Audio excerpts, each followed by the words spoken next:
آپ دیکھ لیں لیاقت علی خان اور بہت سے ایسے لیڈران ہیں جنہوں نے اپنی پوری ریاستیں دے دی پاکستان کے لیے، ٹھیک ہے نا، اور وقار الملک جس نے اپنی پوری دولت دی تھی اس کے لیے تحریک پاکستان کے لیے، اسی طرح قائد اعظم، ٹھیک ہے نا، محمد علی جناح رحمۃ اللہ علیہ، اور بہت سے لیڈران تھے، اور ان کا جو پاکستان بننے کے بعد جو حال ہے وہ بھی آپ کے سامنے ہے۔ لیاقت علی خان کی بات آپ کے سامنے ہے۔ ظفر بھائی، آپ نے تاریخ کا جو عکس دکھا دی ہے نا، میں سمجھ رہا ہوں آپ کے ذہن میں جو ایک خوبصورت منظر ہے، اور آج کی جو تلخی ہیں انہی کے پس منظر آپ نے جو ہے یہ سوال کیا۔ نواب لیاقت علی خان صاحب جو بھارت میں جرالی ضلع کے ایک ایسے نواب تھے کہ 365 سے زائد گاؤں ان کی جاگیر میں تھے۔ ظفر بھائی، یہ وہ لیاقت علی خان تھے جنہوں نے انگلینڈ میں جب یہ پڑھنے گئے تو خان شامہ ان کا اپنا تھا، ڈرائیور ان کا اپنا تھا، خادم ان کا اپنا تھا، کوئی کھائے یا نہ کھائے 50 سے 100 افراد کا کھانا ڈیلی پکاتے تھے لوگوں کے لیے۔ یہ ان کے شاہانہ انداز تھے، زندگی میں ایک لباس جو پہن لیتے تھے دوبارہ کبھی نہیں پہنتے تھے۔ جب پاکستان کا قیام ہوا، ان لوگوں نے اپنا دلی کی جو کوٹھی ہے وہ پاکستان کے سفارت خانے کو عطیہ کر دی، ماشاءاللہ، جو ابھی تک موجود ہے، اور ابھی سفارت خانہ اس میں موجود ہے۔ اس کے بعد ظفر بھائی، یہ جب پہلے وزیر اعظم بننے کا ان کو اعزاز حاصل ہے، اور جب یہ وزیر اعظم بنے تھے تو وزیر اعظم کے کوٹے سے چینی ختم ہو گئی اور نواب خاندان پھیکی چائے پیتا رہا۔ واہ واہ واہ واہ۔ جب 16 اکتوبر کو راول پنڈی کے اندر ان کی شہادت ہوئی ہے، اس وقت دیکھنے والوں کی آنکھیں دنگ رہ گئی تھیں کہ ان کی اجرک کے نیچے جو بنیان تھی وہ پھٹی ہوئی تھی، اور ان کے جو موزے، جو ان کے جوتے تھے وہ بھی پھٹے ہوئے اور سوراخ دار تھے۔ یہ وہ لوگ تھے جنہوں نے پاکستان کے لیے اپنا سب کچھ لٹایا کہ میرے پاکستان کے جو شہری ہیں وہ سکون کی زندگی بسر کر سکیں، وہ حقوق کی زندگی بسر کریں۔ ان کی زندگی میں خوشحالی لانے کے لیے انہوں نے نوابی سے نیچے آ کر غربت کو اپنایا، اور پھر وہ سارا کچھ پاکستان پہ لٹایا، اور پھر اپنے طرز عمل سے یہ بھی بتایا کہ ایک لیڈر جس کے اوپر قوم کی ذمہ داری ہوتی ہے وہ اپنے حقوق بھی قوم پہ قربان کر دیتا ہے، نہ کہ وہ اپنے شاہانہ انداز کو جاری رکھنے کے لیے غریب قوم کے ٹیکس کو اپنی ذاتی زندگی پر خرچ کرے۔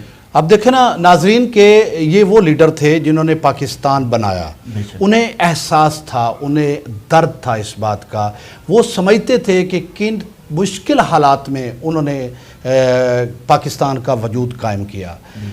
آج کا سیاستدان جو ہے ظفر صاحب، آج کا بھی امیر سیاستدان ہے، یا امیر تھا یا امیر ہو چکا ہے، ٹھیک ہے نا، تو اس اور اس سیاستدان میں آپ کیا فرق سمجھتے ہیں؟ بھائی جان دیکھیں، لیاقت علی خان صاحب کی آپ نے مثال دی، انہوں نے ایک ایسی جاگیر جہاں پہ نسلیں عیاشی گزار سکتی تھی، اپنی شاہانہ زندگی گزار، انہیں کوئی ضرورت نہیں تھی پاکستان کی، نہیں تھی، وہ تو لینڈ لارڈ تھے، ان کی جاگیریں تھی، وہ خود ایک زمین کے مالک تھے، ایک سلطنت کے مالک تھے نا، مگر انہوں نے مسلمانوں کے لیے ایک اپنی ریاست کی قربانی دی۔ تاریخ بھی آج انہیں سیلوٹ پیش کرتی ہے صرف اس وجہ سے کہ انہوں نے اپنا سب کچھ لٹا کر غربت کی زندگی گزاری۔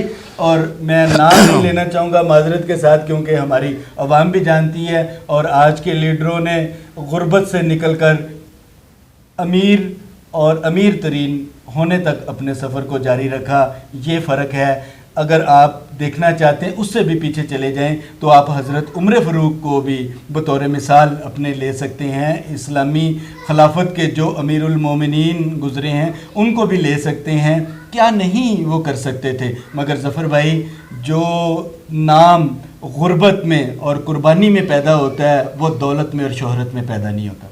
ظفر صاحب، آپ کی گفتگو میں اس بات کو ناظرین تک پہنچانا چاہ رہا ہوں کہ بہت سے ایسے ریاست کے والی تھے، جس طرح ریاست بہاولپور، ٹھیک ہے نا، اور جنہوں نے پہلی جتنی ایک سال کی تنخواہیں تھی وہ انہوں نے دی تھی، اور یہ جب پاکستان بنا تھا تو اس وقت یہ پاکستان میں شامل نہیں تھی ریاست، یہ بعد میں ریاست شامل ہوئی، ٹھیک ہے نا، اور انہوں نے قائد اعظم رحمۃ اللہ علیہ وہاں پہ گئے نواب کے پاس، اور انہوں نے 1 سال کی تنخواہیں جو ہے سرکاری ملازمین کی انہوں نے اپنی جیب سے دی، ٹھیک ہے نا. یہ وہ لوگ تھے جو پاکستان سے محبت کرتے تھے. بے شک بے شک. اور ایک ہمارے آج کے جو سیاستدان ہیں جو نام کی تو محبت کرتے ہیں, 14 اگست آتا ہے تو چند لوگوں کو ساتھ ملا کے تقریریں کرتے ہیں اور پھر اسمبلیوں میں جاتے ہیں, پہنچتے ہیں, تو اس لیڈر میں اور اس لیڈر میں زمین آسمان کا فرق ہے.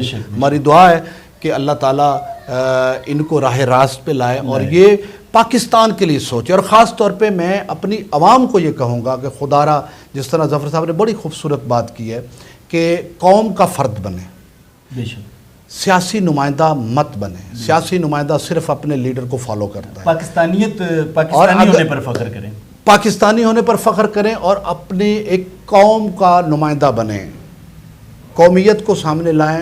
اگر آپ قومیت کو سامنے لائیں گے, ایک قوم بنیں گے, تو انشاءاللہ ہمارا پاکستان جو ہے بہت ترقی کرے گا. ظفر صاحب بہت شکریہ, آپ ہمارے اس پروگرام میں تشریف لائے اور بڑی اچھی باتیں کی. آپ کیا پیغام دینا چاہیں گے ہماری قوم کو جو سن رہے ہیں آپ کو؟ جی ظفر بھائی, میں بہت مشکور ہوں آپ کا اور آپ کے چینل ای بکس کا, جنہوں نے بات کرنے کا مجھے یہاں پہ موقع دیا. اور آج یوم آزادی جو ہے اس کو ہمیں اکٹھا جو ہے وہ منانے کا موقع ملا, اور ایک یاد, جس طرح 14 اگست ایک تاریخی دن تھا, آج میرا بھی آپ کے ساتھ گفتگو کا, میری زندگی کی ایک تاریخ کا وہ دن ہے. ظفر بھائی, میں صرف اپنی قوم سے, اپنے لوگوں سے یہی گزارش کرنا چاہوں گا کہ جس طرح ہم نے لاک ڈاؤن کے دنوں میں یہ کرونا وائرس کو مات دی ہے اور ہم نے ایک قوم بن کر اپنے ملک کا اور اپنے لوگوں کا جو دفاع کیا ہے, آج اللہ کا شکر ہے کہ ہم اس مصیبت سے باہر نکل رہے ہیں اور اب دوبارہ سے حالات خوشگوار ہونے شروع ہو رہے ہیں. دوسری بات یہ ہے کہ اس مصیبت کی گھڑی میں جن لوگوں نے غریب غربا لوگوں کے لیے جو قربانیاں دی ہیں, ان کو میں سلام پیش کرتا ہوں. اللہ تعالیٰ ان کو اجر عظیم عطا فرمائے.